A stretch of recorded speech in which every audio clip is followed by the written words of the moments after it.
नमस्कार। एक नए दिन में एक नए वीडियो में आपका स्वागत है।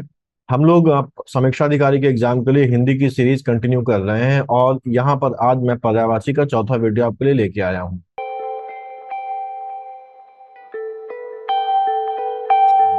पहले वीडियो में हम लोगों ने बात की थी कि हम यहाँ पर लगभग 150 उन पर्यायवाचियों को तैयार करेंगे जो एग्जाम में पूछे जाते हैं। और मैंने आपसे बोला था कि 99% जो पर्यायवाची एग्जाम में आपको मिलेंगे वो यहीं से मिलेंगे। भले ही वो कोई भी एग्जाम हो, समीक्षा अधिकारी को भी अगर छोड़ दिया जाए तो हर एग्जाम में जो पर्यायवाची हैं वो यहीं से पूछे जाएंगे। और मैं आपके लिए मोस्ट इंपॉर्टेंट पर्यायवाची लेके आया हूँ। पर्यायवाचियों को हम लोगों ने सेगमेंट से बांट के पढ़ना शुरू किया था और हम लोगों ने पर्यायवाची के कुछ सेगमेंट किए थे जो कि हैं जैसे यहाँ पर। पहला हम लोगों ने देखा था देवी देवता और मिथक, ये हम लोग कंप्लीट कर चुके थे। इसके अलावा प्राकृतिक वस्तुएं और घटनाएं, वृक्ष, फल, पुष्प, मानव अंग, संबंध और व्यवसाय जैसे हम लोगों ने सेगमेंट कर रखे थे, जिनमें से देवी देवता और मिथक वाला सेगमेंट हम लोग कंप्लीट कर चुके हैं। प्राकृतिक वस्तुएं व घटनाओं में भी हम लोग कुछ पर्यायवाची कर चुके हैं और बाकी जो बचे पर्यायवाची इस सेगमेंट के हैं वो हम लोग आज कंप्लीट करेंगे। तो इस सीरीज में हमारे पास जो प्राकृतिक वस्तुएं और घटनाएं हैं उसके दूसरे वीडियो में हम लोग को कौन कौन से पर्यायवाची देखने हैं उनको हम लोग कवर करना शुरू करते हैं। पहला शब्द है पानी और इसका जो पहला पर्यायवाची है वो है नीर। नीर जो शब्द है उसका अर्थ होता है पवित्र जल या साफ जल। ये बेसिकली संस्कृत से निकल के हमारे पास शब्द आया है और भारतीय लोग प्राचीन काल में पानी को नीर बोलते थे। और आज भी कई सारी भाषाएं, हिंदी के अलावा जो मराठी और जो दूसरी भाषाएं हैं उसमें भी पानी के लिए नीर शब्द का इस्तेमाल होता है। पानी को पूजनीय माना जाता था और ये जो नीर शब्द है पानी की पवित्र और शुद्ध होने के अर्थ को दर्शाता है। अगला पर्यायवाची सलिल है। सलिल जो शब्द है वो सली नामक शब्द से बना हुआ है जिसका अर्थ होता है प्रवाहित होना। तो सली का अर्थ होता है प्रवाहित होना या बहना, इसीलिए पानी को सलिल बोला जाता है क्योंकि पानी एक तरल है जो कि लगातार बहता रहता है। नेक्स्ट पर्यायवाची पानी का है उदक। उदक जो है वो दो शब्दों से मिलकर बना है, उद और का। उद का अर्थ है उदासर या उगना और का अर्थ है करना। तो उदक शब्द का जो अर्थ है वो उगने वाला है या उत्पन्न होने वाला है। पानी का जो उदय होता है वो जल चक्र के माध्यम से होता है। सूर्य की गर्मी से पानी वाष्पीकृत होता है, बादलों में ऊपर उठता है और बादलों में पानी की बूंदें मिलकर वर्षा के रूप में पृथ्वी पर गिरती हैं, इसीलिए पानी को उदक कहा जाता है। अगला तो पर्यायवाची पानी ही शब्द यहाँ पर लिख के आ गया जो कि हम लोग पढ़ ही रहे हैं। अम्बु जो अगला शब्द है वो भी संस्कृत भाषा से आया है जिसका अर्थ होता है आकाश या बादल। पानी को अम्बु कहा जाता है क्योंकि यह बादलों से आता है, जो बादलों में पानी की बूंदों से बनते हैं। तो अम्ब जो है वो आपको कहीं कहीं आकाश या बादल के पर्यायवाची के रूप में भी मिल जाता है। अगला पर्यायवाची है तोय पानी का और उसके बाद अगला पर्यायवाची है जीवन। पानी को जीवन इसलिए कहते हैं क्योंकि यह सभी जीवित चीजों के लिए आवश्यक है। हमारा शरीर ही लगभग 70% पानी से बना हुआ है और हमारे शरीर के सभी अंगों और प्रणालियों को ठीक से काम करने के लिए पानी की आवश्यकता होती है। पानी हमारे शरीर को ठंडा रखने के, अपशिष्ट पदार्थों को बाहर निकालने और भोजन को पचाने में मदद करता है। पृथ्वी पर जीवन के लिए भी पानी आवश्यक है। हमारी पृथ्वी में जीवन की उत्पत्ति ही पानी में हुई थी। पौधों के प्रकाश संश्लेषण के लिए भी पानी का उपयोग होता है। पृथ्वी पर भोजन का मुख्य स्रोत यही पौधे होते हैं और जानवरों के पीने, नहाने, भोजन, यहाँ तक कि मनुष्यों के भी पीने, नहाने और भोजन के लिए पानी आवश्यक होता है। अगर पानी नहीं होता तो पृथ्वी पर जीवन ही असंभव हो जाता, इसलिए पानी को जीवन भी कहा जाता है और इसीलिए पानी को अमृत भी कहा जाता है। पानी को बेसिकली वारी क्यों कहते हैं, यानी कि अगला जो पर्यायवाची है वो वारी। वारी शब्द का संस्कृत में अर्थ होता है पानी, जो कि व्र धातु से बना है। ये व्र धातु से बना है। व्र धातु का मतलब होता है वृद्धि करना या पोषण करना। तो पानी को वारी इसीलिए कहा जाता है क्योंकि पानी पृथ्वी पर जीवन के लिए आवश्यक है। पौधों और जीवों को बढ़ने और खिलने के लिए पानी की आवश्यकता होती है, इसलिए पानी को वारी कहा जाता है, जीवन के लिए आवश्यक होने की वजह से। अगला पर्यायवाची है पय। पानी को पय क्यों कहा जाता है, ये भी संस्कृत भाषा से निकला हुआ शब्द है। संस्कृत में पानी को पय कहा जाता है। ये जो शब्द है पय वो बना हुआ है पयस से। ये पयस से बना हुआ है जिसका अर्थ होता है पीना। ठीक है, तो पानी पीने योग्य होता है इसलिए इसको पय कहा जाता है। अगला पानी का पर्यायवाची है मेघ पुष्प। पानी को मेघ पुष्प इसलिए कहते हैं क्योंकि यह मेघों से आता है। मेघों में पानी की बूंदें होती हैं और जब ये बूंदें वर्षा के रूप में गिरती हैं तो वे पृथ्वी पर पानी का रूप ले लेती हैं, इसीलिए पानी को मेघ पुष्प कहा जाता है।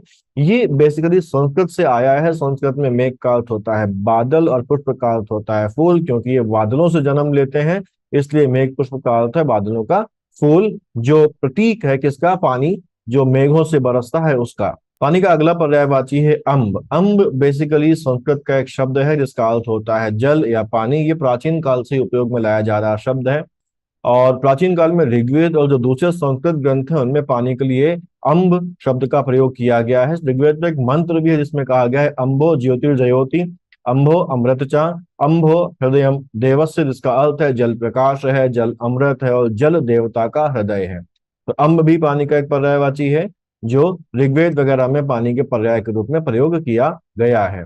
नेक्स्ट जो पर्यायवाची है वह सर्वमुक्त। पानी को सर्वमुक्त इसलिए कहते हैं क्योंकि पानी अगर हम कहीं पर गिराते हैं या किसी पात्र में डालते हैं तो वो उसी पात्र का आकार ले लेता है। पानी को अगर जमीन में गिराया जाता है तो ये सभी दिशाओं में बह सकता है। पानी का कोई निश्चित आकार या रूप नहीं होता। ये अपने मार्ग में आने वाली किसी भी चीज से बचकर निकल सकता है, रास्ता बदल सकता है, किसी भी रुकावट को पार कर सकता है, इसीलिए इसे सर्वमुख कहा जाता है। पानी का जो अगला पर्यायवाची है वो है रस। पानी को रस इसलिए कहते हैं क्योंकि ये अमृत के समान है। ये जीवन के लिए आवश्यक है, सभी जीवों को जीवित रहने के लिए इसकी आवश्यकता होती है। पानी का एक रसीला स्वाद भी होता है, पानी हमारी प्यास बुझाता है, इसीलिए इसे रस कहा जाता है। पानी का अगला पर्यायवाची सारंग है। हम लोग पहले भी देख चुके हैं पुराने वीडियोस में कि जो सारंग है वो कई सारी शब्दों का पर्यायवाची है। जैसे सारंग पर्यायवाची होता है हाथी का, सारंग पर्यायवाची होता है कोयल का, मृग का, सिंह का, बादल का, चंद्रमा का, धनुष का, भौरे का, मोर का, कामदेव का, और ये सारंग जो है वो पानी का यानी कि जल का भी पर्यायवाची है। अगला पर्यायवाची पानी का है पानी। पानी ये शब्द हिंदी भाषा में पीने योग्य या पीने लायक पानी को सूचित करने के लिए प्रयोग किया जाता है। इसका जो मूल शब्द है वो है पान। पान का मतलब होता है पीना, पान का मतलब होता है पीना, और इसमें यह प्रत्यय जोड़ दिया जाता है जो उस चीज की योग्यता या उस चीज की लायकी को दर्शाता है। इसीलिए पानी का अर्थ होता है पीने लायक या पीने योग्य पानी। अगला पर्यायवाची है आब। आब मूलतः एक फारसी भाषा का शब्द है। ये फारसी भाषा का शब्द है। जब मुगल साम्राज्य और दूसरे फारसी भाषा बोलने वाले साम्राज्यों ने लंबे समय तक भारत में शासन किया तो भारतीय संस्कृति में, भारतीय बोलचाल में फारसी और दूसरी अरबी भाषाओं के शब्दों का प्रभाव हो गया, और उसी प्रभाव की वजह से पानी के लिए आब शब्द भी प्रचलित हो गया है। नेक्स्ट पर्यायवाची है घनरस। घनरस का मतलब होता है संघनित या सघन रस। घन शब्द संघनित या सघन को सूचित करता है और रस अर्थात तरल पदार्थ को सूचित करता है। वहीं इसका एक मतलब ये भी होता है जहां पर घन का जो मतलब है वो है बेसिकली मेघ या बादल। बादलों को मेघ या घन भी बोलते हैं, और ये जो पानी है ये क्योंकि उन बादलों से बारिश के रूप में बरसता है इसीलिए इसको घनरस भी कहा जाता है। तो घनरस की दो वजह है, क्योंकि पहला पानी संघनित या सघन है कंपेरेटिवली, और दूसरा ये है क्योंकि ये घन यानी कि बादलों यानी कि मेघों से वर्षा के रूप में धरती पर आता है, इसीलिए इसको मेघ रस या घनरस कहा जाता है। अगला पर्यायवाची जो शब्द हमको पढ़ना है वो है बादल। बादल बेसिकली क्या है? बादल आकाश में है जो हमारे बारिश करवाते हैं, और ये समुद्र या और दूसरी जो वाटर बॉडीज है वहां से वाष्प के रूप में जल को अवशोषित करते हैं और हवा के साथ ये बहते हुए जाते हैं, और जहां पर इनको बारिश करवानी होती है वहां पर ये बारिश करवाते हैं। क्योंकि ये जल को धारण करते हैं इसीलिए इनको बोला जाता है जलधर। इनका पर्यायवाची मेघ भी है, और जल को धारण करने की वजह से इनका जो पर्यायवाची है वो है जलधर। और ये जल का मतलब होता है पानी और धर का मतलब होता है धारण करने वाला या रखने वाला, इसीलिए जलधर का शाब्दिक अर्थ है वह जो पानी को धारण करता है। बादल पानी की बूंदों को धारण करते हैं और जब ये बूंदें जमा हो जाती हैं तो वे बारिश के रूप में, वृष्टि के रूप में धरती पर गिरती हैं। इसीलिए बादल को जलधर कहा जाता है, क्योंकि वे आकाश में पानी को धारण करते हैं और जब समय आता है तो उस पानी को वर्षा या वृष्टि के रूप में धरती पर छोड़ देते हैं। अगला पर्यायवाची है अब्र। बादल को अब्र इसलिए कहते हैं, बेसिकली यह संस्कृत भाषा का शब्द है जिसका मतलब होता है जल का विशाल भंडार। बादल पानी के विशाल भंडार होते हैं जो हमें तैरते रहते हैं और अनुकूल परिस्थितियां आने पर उसको वर्षा के रूप में धरती पर बरसा देते हैं।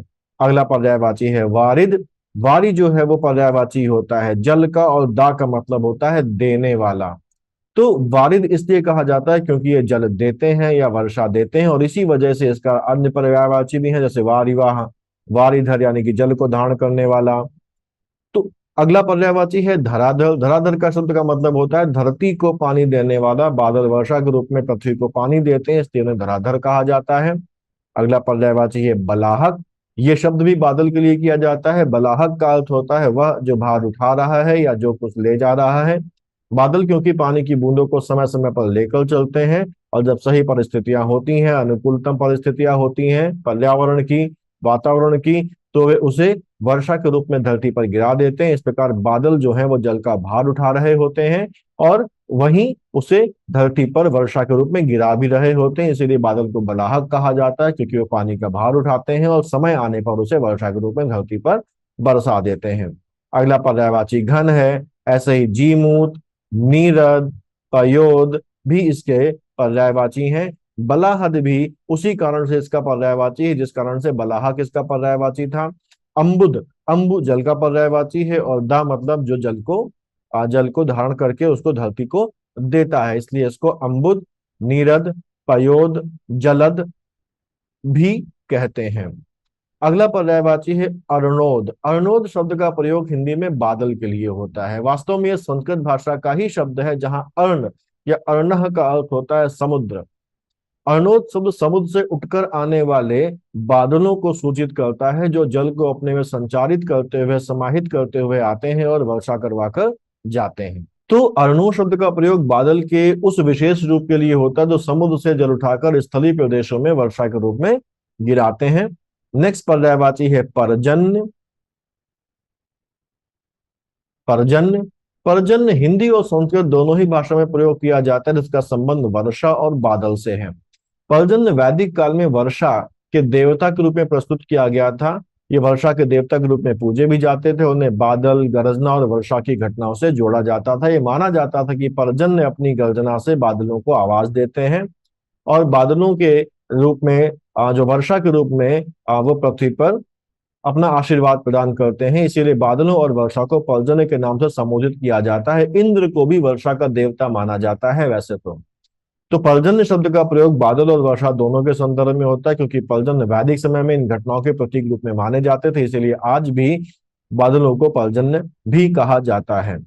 हम लोग अभी देख के आए हैं कि सारंग कई शब्दों का पर्यायवाची है, तो सारंग जो है वो बादल का भी पर्यायवाची है।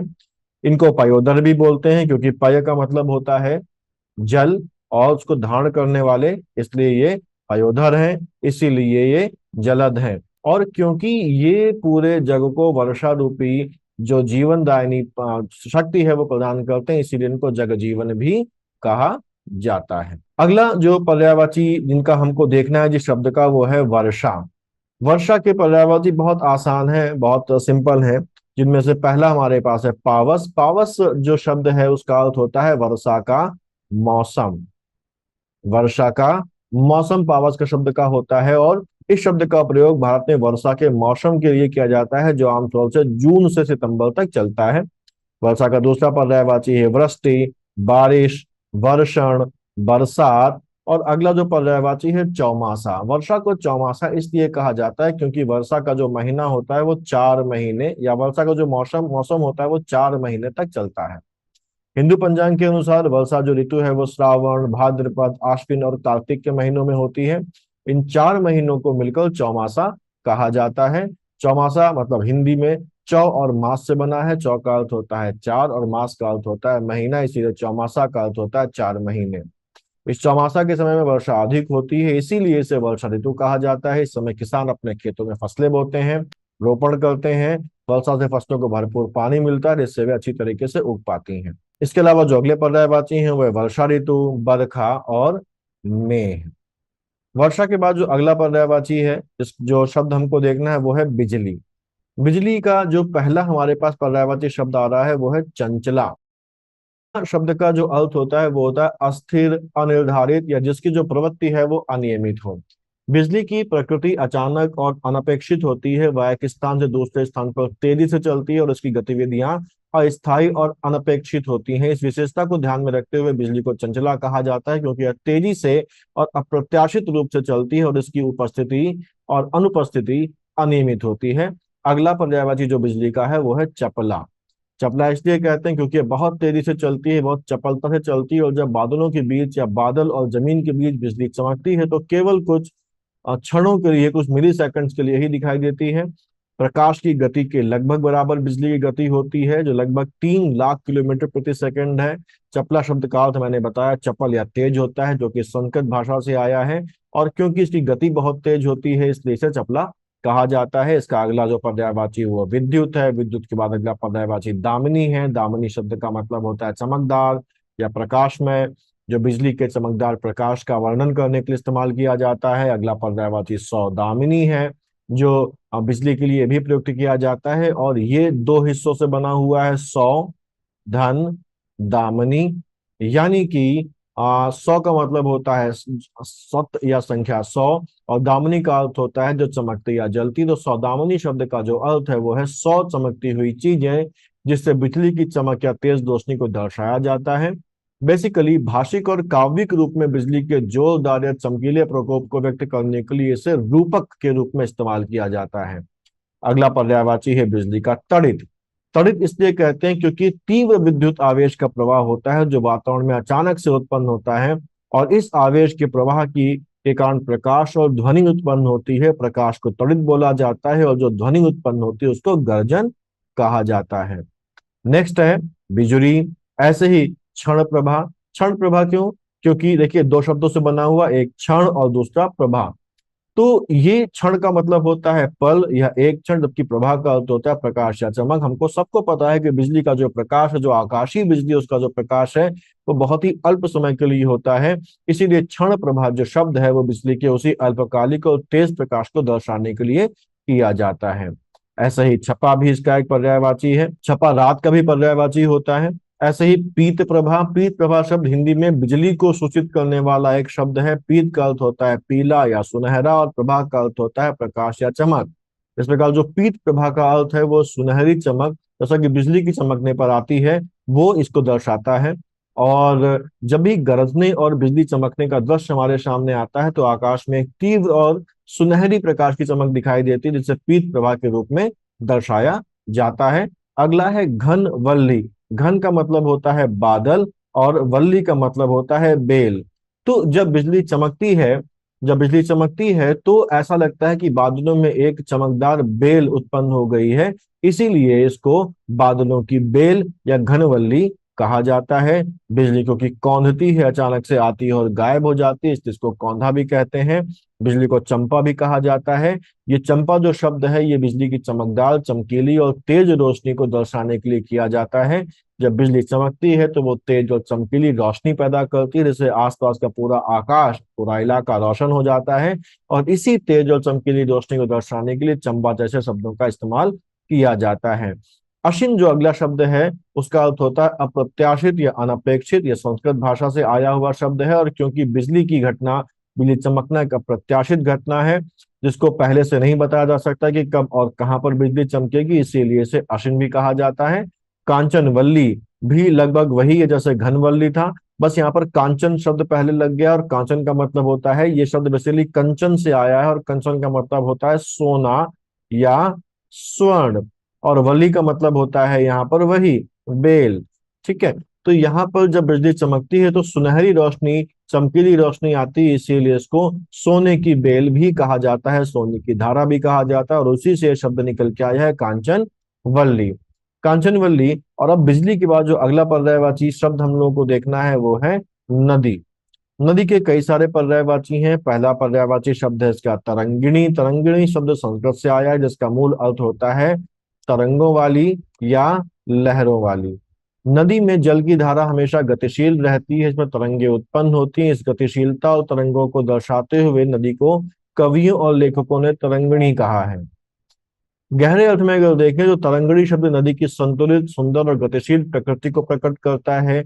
नदी को अक्सर एक महिला के रूप में, स्त्री के रूप में व्यक्त किया जाता है, जो इसके संतुलित और अनवरत गतिशीलता को तरंगिणी के रूप में चिंतित करता है। भारत में नदियों को देवी माना जाता है, नदी को जीवन का स्रोत माना जाता है, और उसे बहुत पवित्र माना जाता है। नदियों के देवी के रूप में दर्शाया जाता है, जैसे गंगा, यमुना, नर्मदा, इन सबको देवी माना जाता है, इनकी पूजा की जाती है। नदी को तरंगिणी इसलिए भी कहा जाता है क्योंकि इसका रूप, जो चित्रण है वो एक देवी के रूप में किया जाता है, और इसी वजह से, तरंगों की वजह से इसका नाम तरणी है, इसका नाम लहरी है, इसका पर्यायवाची तरंगवती है। नदी का अगला पर्यायवाची है सरिता। सरिता नदी को इसलिए कहा जाता है क्योंकि एक प्राकृतिक जलधारा है जो एक ऊंचे स्थान से नीचे स्थान की ओर बहती है। नदी हमेशा ऊंचाई से, क्योंकि पानी है तो ऊंचाई से नीचे की तरफ जाएगा। सरिता शब्द का अर्थ होता है चलती हुई नदी, और ये शब्द जो है वो संस्कृत भाषा से आया है। नदी को सरिता कहने के कुछ और कारण भी हैं, जैसे नदी का पानी हमेशा बहता रहता है, नदी का पानी अक्सर साफ और स्वच्छ होता है, नदी का पानी जीवन के लिए आवश्यक है, इसलिए भी इसे सरिता कहा जाता है। इसका अर्थ होता है जीवन दायिनी। अगला पर्यायवाची है सरिता के बाद सरी। सरी शब्द भी इसी वजह से है जिस वजह से सरिता है। नेक्स्ट है तटनी। तटनी जो शब्द है ये संस्कृत भाषा से लिया गया है, जिसका अर्थ होता है नदी। और यहाँ पर तटनी में जो तट है वो दिखा रहा है किनारा, किनारा। ठीक है। और तटनी इसका एक वाचक है जो किनारे पर बहती है, यानी कि तटनी का मतलब हो गया वह जो किनारे पर बहती है, यानी कि नदी। नदी का अगला पर्यायवाची आपगा। आपगा शब्द का अर्थ होता है जल का प्रवाह, जो कि संस्कृत भाषा से आया हुआ है। और क्योंकि जल के प्रवाह को दर्शाता है इसलिए नदी को आपगा भी कहा जाता है। अगला पर्यायवाची है नदी का द्वीपवती। नदी को द्वीपवती इसलिए कहते हैं क्योंकि नदी के किनारे या नदी के बीच में भी जब नदी अक्सर दो धाराओं में बढ़ जाती है तो उसके किनारे और बीच में अक्सर छोटे छोटे द्वीप पाए जाते हैं। ये नदी के बहाव से बनते हैं। जब नदी की धारा किसी चट्टान या अन्य बाधा से टकराकर विभाजित हो जाती है तो अक्सर यहाँ पर द्वीप बन जाते हैं, जिन पर अक्सर पेड़ पौधे और अन्य जीव जंतु पाए जाते हैं। कई नदियों को द्वीपवती कहा जाता है स्पेसिफिकली जो अपने बीच में द्वीप बनाती हैं, जिनमें सबसे इंपॉर्टेंट है ब्रह्मपुत्र, जिसके बीच में एक द्वीप बना हुआ है जो माजुली के नाम से मशहूर है और जो दुनिया का सबसे बड़ा नदी द्वीप है। ऐसे ही जो कावेरी नदी भी है वो भी कई बार धाराओं में बंटने के बाद, दो धाराओं में बंटने के बाद अपने बीच में द्वीपों का निर्माण करती है। और इसी तरीके से गंगा, यमुना, कृष्णा और गोदावरी जैसी नदियां भी बड़े नहीं लेकिन छोटे छोटे द्वीपों का निर्माण अपने बीच में करती हैं। अगला पर्यायवाची है स्रोतस्वनी। ये शब्द संस्कृत से आया है जिसमें स्रोत का अर्थ होता है मूल या उत्पत्ति स्थल, और स्वनी का अर्थ होता है ध्वनि या आवाज। नदी को स्तोत्रस्वनी इसलिए कहा जाता है क्योंकि नदी हमेशा बहती रहती है और बहते समय मधुर ध्वनि उत्पन्न करती है, कल कल की आवाज करती है, जो नदी के बहते हुए पानी, किनारों के पत्थरों और झाड़ियों से टकराने से उत्पन्न होता है। इस ध्वनि को की वजह से नदी को स्तोत्रस्वनी कहा जाता है। अगला पर्यायवाची, अच्छा, नदी को स्वतस्वनी कहने का एक कारण ये भी है कि नदी को जीवन का स्रोत माना गया है। नदी से मनुष्य, पशु पक्षी और पेड़ पौधे सभी को जीवन मिलता है। ये वजह भी नदी को स्वतस्वनी कहने की है। अगला पर्यायवाची है निम्नगा। निम्नगा भी संस्कृत शब्द से आया है। इसका अर्थ होता है निचला या नीचे, और गा का अर्थ होता है जाने वाला। तो निम्नगा का अर्थ निकल के आया जो नीचे की ओर जा रहा है या जो नीचे की ओर बह रहा है। नदी क्योंकि पानी का बहाव है और इसकी प्राकृतिक प्रवृत्ति होती है कि वह ऊंचे स्थल से नीचे स्थल की ओर जाता है, तो नदियों का पानी पहाड़ों या दूसरे ऊंचे स्थलों से होता हुआ धरातल की ढाल का अनुसरण करते हुए निचले स्थानों की ओर बहता है और आखिर में समुद्र में मिल जाता है। इसलिए नदी को निम्नगा कहते हैं, जिसका अर्थ है कि ये पानी को उच्च स्थल से लेकर निम्न स्थल की ओर जा रही है। और इसी प्राकृतिक प्रवृत्ति को दर्शाने के लिए नदी को निम्नगा कहा जाता है। नदी को अपगा भी इसीलिए कहा जाता है, ये जो अपगा शब्द है, नदी को अपगा भी इसीलिए कहा जाता है क्योंकि ये समुद्र की ओर बहती है, ऊंचाई से नीचे की ओर जाती है। और अप शब्द का मतलब होता है नीचे या उतरना। और नदी क्योंकि अपने उद्गम से समुद्र की ओर बह रही है जो कि नीचे स्थल स्थित है, इसीलिए इसे अपगा कहा जाता है। वाहिनी जो शब्द है ये वाह शब्द से बना हुआ है, जिसका अर्थ होता है वहन करने वाली या वाहन, और वाहिनी शब्द का अर्थ होता है बहती हुई या वहन करने वाली। तो नदी पानी को एक स्थान से दूसरे स्थान तक बहाती है और इस प्रकार ये पानी के वहन का कार्य करती है, तो नदी को वाहिनी भी कहा जाता है। अगला जो पर्यायवाची है वो है निर्झरणी। निर्झरणी शब्द संस्कृत में निर्झर से उत्पन्न हुआ, जिसका अर्थ होता है झरना या झरझर बहने वाला। ये नदी के बहने से होने वाली आवाज को भी जाहिर करता है, साथ ही साथ ये भी कहता है कि नदी कई जगहों पर झरने या झरझर करके बहने वाले पानी के रूप में दिखाई देती है, और इसलिए नदी को निर्झरणी कहकर संदर्भित किया जा सकता है। तो बेसिकली ये जो शब्द है ये नदी की झरझर बहने वाली आवाज या उसमें जो झरने हैं उनसे संबंधित प्रकृति को दर्शाता है। अगला पर्यायवाची है कुलंकषा। कुल का अर्थ होता है किनारा और कुलंकषा का अर्थ होता है वह जो अपने किनारे को चिन्हित करती हुई चलती है। नदी अपने पानी से जो भी भूमि छूती है वो गीली हो जाती है और उसे अलग रंग और आकार में वो दर्शाती है, इसीलिए कहा जाता है कि नदी अपने किनारों को चिन्हित करती हुई चलती है। इसके अलावा नदी को कुलंकषा इसलिए भी कहते हैं क्योंकि ये अपने कूलों को यानी कि अपने तटों को यानी कि अपने किनारों को शीतल करती है। नदी के बहते पानी से इसके किनारों या कूल को ठंडक मिलती है और वहां का वातावरण भी शीतल हो जाता है। अगला पर्यायवाची है पयस्विनी, जो संस्कृत शब्द से आया है, जिसमें पयस का अर्थ होता है पानी। पयस्विनी शब्द उस वस्तु या उसकी संजीवनी को सूचित करता है जिसमें से पानी होता है या पानी होकर बहता है। इस दृष्टिकोण से नदी जिसमें पानी बहता है को पयस्विनी कहा जा सकता है। ऐसे ही इसके अन्य पर्यायवाची हैं शैवालिनी, सिंधुगामिनी। सिंधु जो है वो बेसिकली समुद्र का पर्यायवाची है, समुद्र को सिंधु भी बोलते हैं। और ये जो नदी है वो कोई भी नदी हो, उसका जो अंतिम जो स्थल होता है, अंतिम जो उसका लक्ष्य होता है वो समुद्र पर पहुंचना होता है। तो क्योंकि वो समुद्र की ओर जा रही है, जिसका पर्यायवाची सिंधु होता है, इसीलिए इसको सिंधुगामिनी भी कहा जाता है। कुलवती, कुल का मतलब होता है तट या किनारा, और वती का मतलब जिसके पास वो हो या उसको धारण करती हो। तो नदी के पास अपने किनारे होते हैं, अपने तट होते हैं, इसी नदी को कुलवती कहा जाता है। कल्लोलिनी शब्द जो है वो नदी की तरंग, नदी की लहर और उसके द्वारा होने वाली आवाजों को जो ध्वनि उत्पन्न होती है उसको निर्देशित करता है, इसलिए नदी को कल्लोलिनी कहा जाता है। नदी के बाद जो अगला शब्द जिसको हमें देखना है वो है गंगा। गंगा एक भारत की सबसे पवित्र नदी है, भारत की सबसे लंबी नदी है, जिसकी लंबाई 2525 किलोमीटर है, जो हिमालय में गंगोत्री से निकलती है और समुद्र में जाकर मिल जाती है। पौराणिक कथा है कि जो गंगा है वो आकाश से उतरी है, भागीरथ के तप तप करने की वजह से उतरी है, और उनको भगवान शंकर ने अपनी जटाओं में धारण कर लिया है। तो इसका जो पहला पर्यायवाची है वो है भागीरथी। गंगा को भागीरथी इसलिए कहते हैं क्योंकि जो राजा भागीरथ थे, जो भगवान राम के पूर्वज थे, उनकी तपस्या और प्रयास के कारण गंगा नदी पृथ्वी पर उतरी थी। जो कथा है उसके अनुसार उनके पूर्वज राजा सगर थे, जिन्होंने कपिल मुनि की आश्रम में उनको उनका अपमान कर दिया था, और उनकी तपस्या में विघ्न करने डालने के कारण उनको शापित कर दिया गया था। तो राजा सगर के 60,000 पुत्रों की मृत्यु हो गई थी, और इस शाप से मुक्ति दिलाने और उन 60,000 पुत्रों की आत्मा को शांति दिलाने के लिए भागीरथ के द्वारा गंगा को पृथ्वी पर लाया गया था, जिससे कि उसके पवित्र जल से उनके पूर्वजों की मुक्ति हो सके।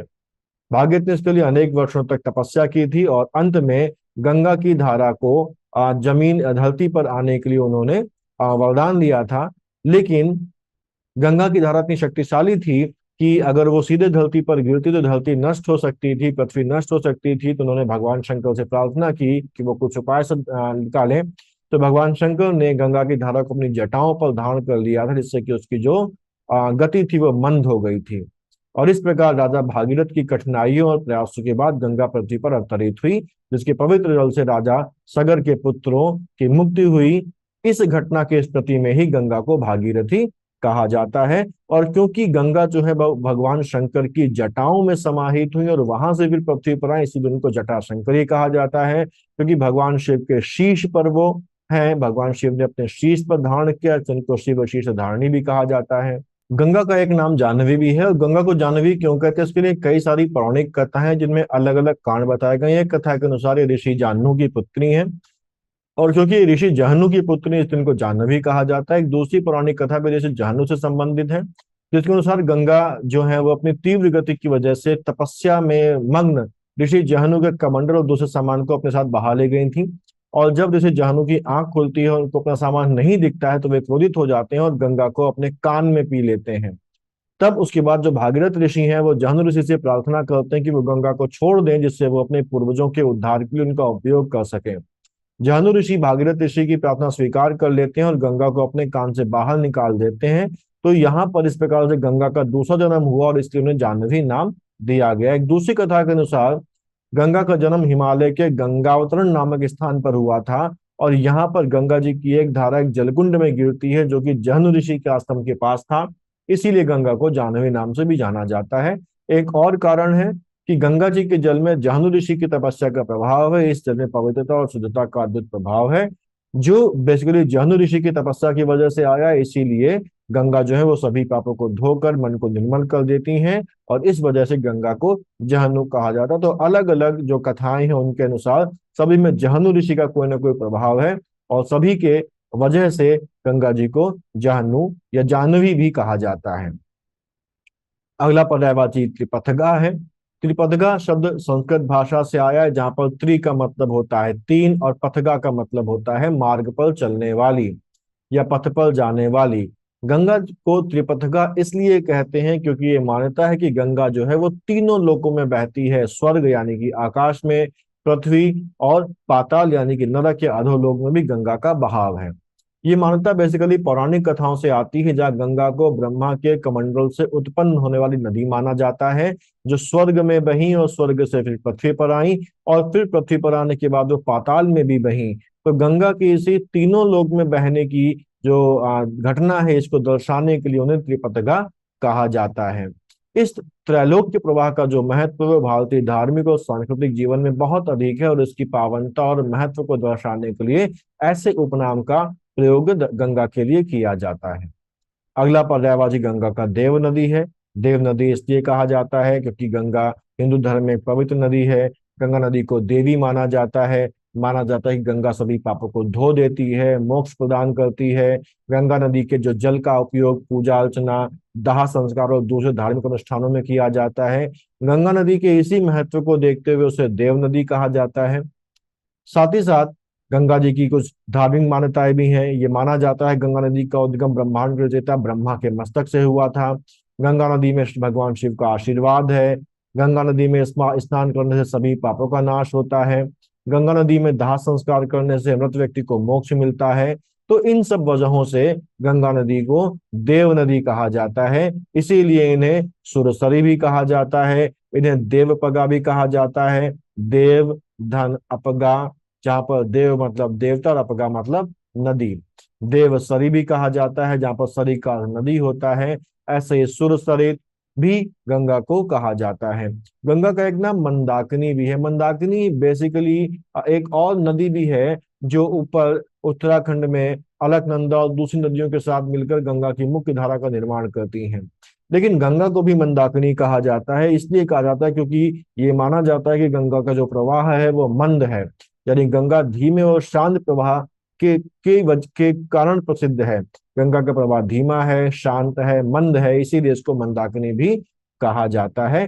गंगा का जो प्रवाह मंद है वो इसलिए है क्योंकि भगवान शिव ने गंगा के तीव्र वेग को अपनी जटाओं में रोक लिया था और उसके वेग को धीमा कर दिया था, क्योंकि पृथ्वी जो है वो नष्ट ना होने पाए। इसी कारण गंगा को मंदाकिनी कहा जाता है। गंगा का एक पर्यायवाची अलकनंदा भी मिलता है। बेसिकली गंगा और अलकनंदा दो अलग अलग नदियां हैं। गंगा का उद्गम स्थल गंगोत्री है, जबकि अलकनंदा एक दूसरी नदी है जिसका उद्गम स्थल जो है वो सतोपन जो ग्लेशियर है वो है। और देवप्रयाग में अलकनंदा और भागीरथी नदियां आपस में मिल जाती हैं और उनको मिलने के बाद उन्हें गंगा कहा जाता है। लेकिन गंगा की जो स्रोत धारा है वो अलकनंदा को माना गया है, क्योंकि अलकनंदा नदी गंगा नदी की सबसे बड़ी सहायक नदी है और अलकनंदा नदी गंगा नदी के कुल जल प्रवाह का 70% हिस्सा प्रदान करती है। मैं सहायक नदी की बात बता रहा हूं जहां पर गंगा की उत्पत्ति हो रही उस स्थान से, ठीक है। और लगभग 70% जो शुरुआती प्रवाह है गंगा नदी का वो अलकनंदा नदी से ही मिलता है, इसीलिए उसको अलकनंदा भी कहा जाता है।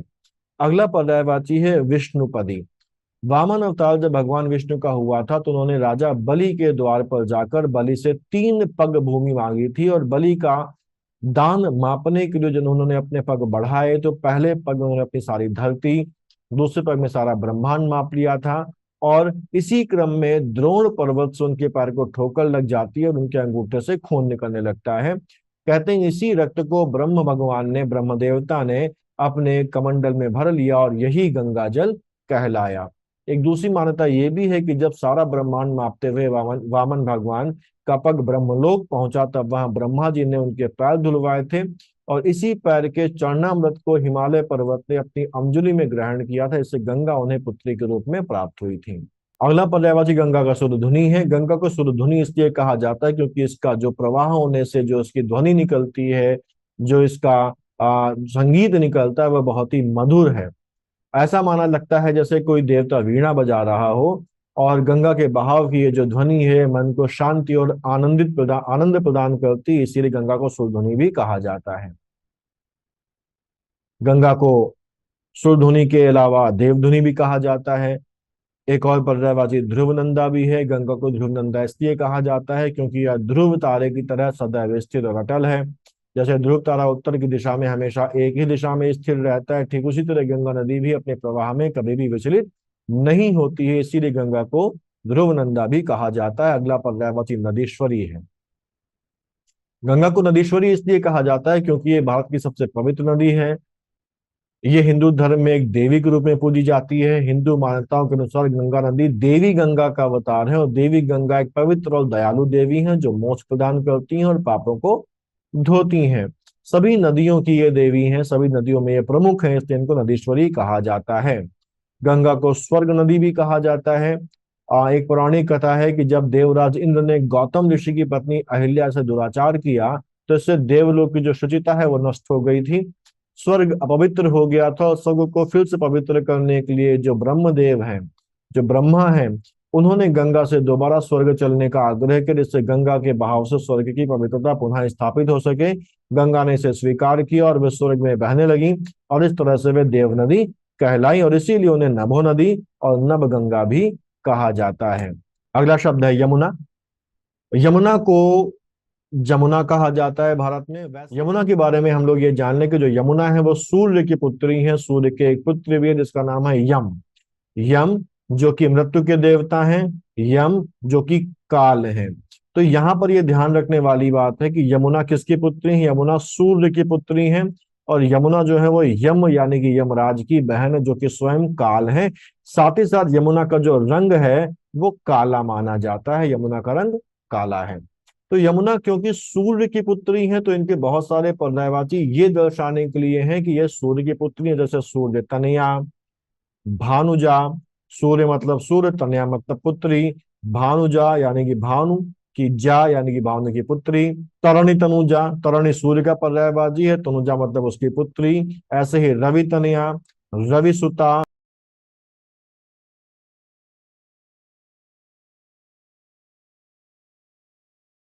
तरणि जा, तरणि सूर्य का पर्यायवाची है, और जा लगने से सूर्य की पुत्री को संबोधित कर रहा है। रवि नंदिनी और सूर्य सुता, तो ये जो पर्यायवाची हैं ये दर्शाते हैं कि जो यमुना है वो सूर्य की पुत्री है। तो यमुना का जो अगला पर्यायवाची है वो है कालिंदी। यमुना को कालिंदी इसलिए कहा जाता है क्योंकि ये माना जाता है कि उसका जो उद्गम है वो कालिंद पर्वत से हुआ है। कालिंद पर्वत जो है वो हिमालय के हिमाच्छादित भाग में स्थित है। यमुना नदी इस पर्वत से निकलती है और उत्तर प्रदेश उत्तराखंड में बहती है, और अंत में प्रयाग में जाकर गंगा में मिल जाती है। और इसी कालिंद पर्वत के नाम पर यमुना को कालिंदी कहा जाता है। कालिंदी का अर्थ होता है काल का पर्वत। यमुना नदी के पानी का रंग भी काला या गाढ़ा नीला होता है, इसीलिए इसे काली गंगा भी कहा जाता है, या काल गंगा भी कहा जाता है। तो काल गंगा और काली गंगा इसको क्यों कहा जाता है यमुना को? क्योंकि इसका रंग काला है।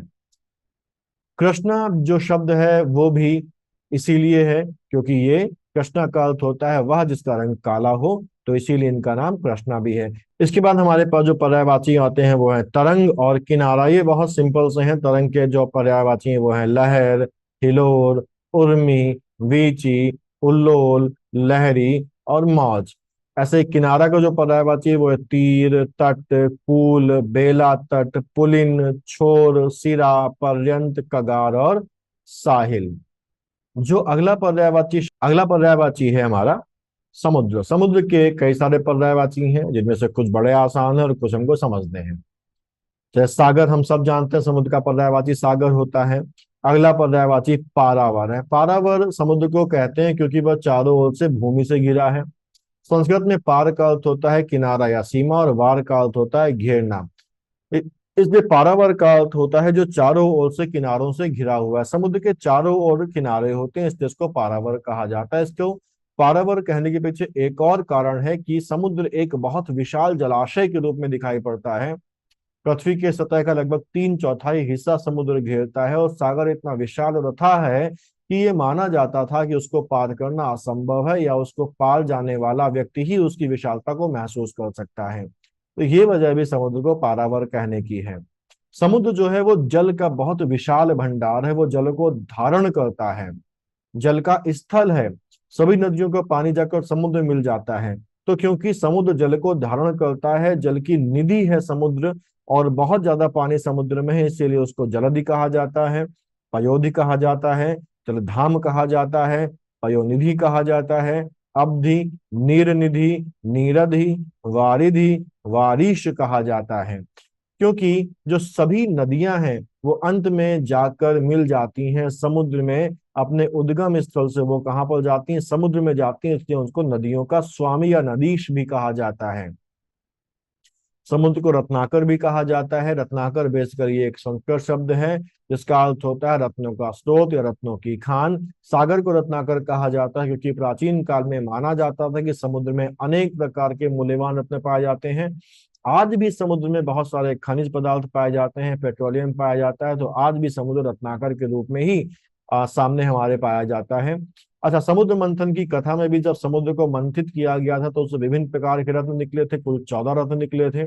तो समुद्र को उसकी संपन्नता, उसमें पाए जाने वाले मूल्यवान रत्नों और मूल्यवान खनिजों की वजह से रत्नाकर कहा जाता है। अगला जो पर्यायवाची है वो है सरितपति। सरितपति जो शब्द है वो बना है सरिता धनपति से या सरित धनपति से। सरित का मतलब होता है नदी और पति का मतलब होता है स्वामी। सभी नदियां बह के कहाँ पर मिलती हैं, जाके समुद्र में मिलती हैं जाके। और इसलिए कहा जाता है कि जो समुद्र है वो नदियों का जो है वो स्वामी है, क्योंकि नदियों का जो अंतिम जो लक्ष्य होता है वो समुद्र में जाकर मिलना होता है, इसीलिए इसको नदीश कहा जाता है। अच्छा, कंपति, समुद्र में लहरें उत्पन्न होती हैं और जब हवा चलती है तो लहरें और ज्यादा तेज हो जाती हैं, तो लहरों की वजह से लगता है समुद्र कंपन कर रहा है, इसलिए इसको कंपति कहा जाता है। अर्णो इसलिए कहा जाता है क्योंकि एक विशाल और अथाह जल राशि है, इस वजह से इसे अर्णो कहा जाता है। अपार विशालता और पानी से इसकी समृद्धि को देखते हुए ये नाम इसको दिया गया है। इसको अर्णो कहने का एक और कारण ये भी है कि इसका रंग नीला होता है जो आकाश के प्रतिबिंब को दिखाता है। प्राचीन साहित्य में भी सागर को अर्णो के रूप में कई बार वर्णित किया गया, जैसे महाभारत में कहा गया है अर्णो ही सागरस्तु वेद विधि परिकीर्तिता, यानी कि वेद विदों द्वारा सागर को अर्णो कहा जाता है। अर्थशास्त्र में भी कहा गया है अर्णो ही सागरस्तु त्रिविधो भवति, यानी कि सागर 3 प्रकार का होता है। तो हमारे प्राचीन संस्कृत साहित्य में भी सागर को अर्णो कहकर संबोधित किया गया है। समुद्र को सिंधु भी कहा जाता है और अर्णो से ही बन के आया है अर्णव शब्द। समुद्र के बाद जो अगला पर्यायवाची है वो है सरोवर या तालाब। इसके पर्यायवाची बहुत आसान है, जैसे तड़ाग, पुष्कर, जलाशय, क्योंकि ये जल को धारण करता है इसलिए इसको जलाशय कहा जाता है। सर इसका एक पर्यायवाची है, सरोवर इसका पर्यायवाची है, हृद इसका एक पर्यायवाची है, ऐसे ही ताल, सरसी इसका एक पर्यायवाची है। जो शब्द सरसी है, बेसिकली तालाब को सरसी इसलिए कहा जाता है, बेसिकली सर जो शब्द है वो संस्कृत का शब्द है जिसका अर्थ होता है जलाशय। और सरसी शब्द का प्रयोग तालाब के लिए उत्तर भारत के कई क्षेत्रों में किया जाता है, खासतौर से उत्तर प्रदेश, बिहार और राजस्थान में। तालाब को सरसी कहने के पीछे एक और कारण है, क्योंकि प्राचीन काल में कई तालाबों को देवी देवताओं के सम्मान में बनाया जाता था। इन तालाबों को सरस कहा जाता था, जिसका अर्थ है देवी देवताओं का निवास स्थान। समय के साथ सरस शब्द का अपभ्रंश होकर सरसी हो गया, इस प्रकार तालाब को सरसी कहा जाने लगा। और उत्तर प्रदेश के कन्नौज जिले में एक सरसी नाम का एक प्रसिद्ध तालाब भी है जो भगवान शिव को समर्पित है और यहाँ पर एक शिव मंदिर भी स्थित है। तालाब को कासार भी कहा जाता है, जो कि मुख्यतः कास शब्द से बना हुआ है। किस शब्द से? कास शब्द से बना हुआ है, जिसका अर्थ होता है जलाशय या तालाब। और प्राचीन काल में शब्द का इस्तेमाल तालाब के लिए किया जाता था।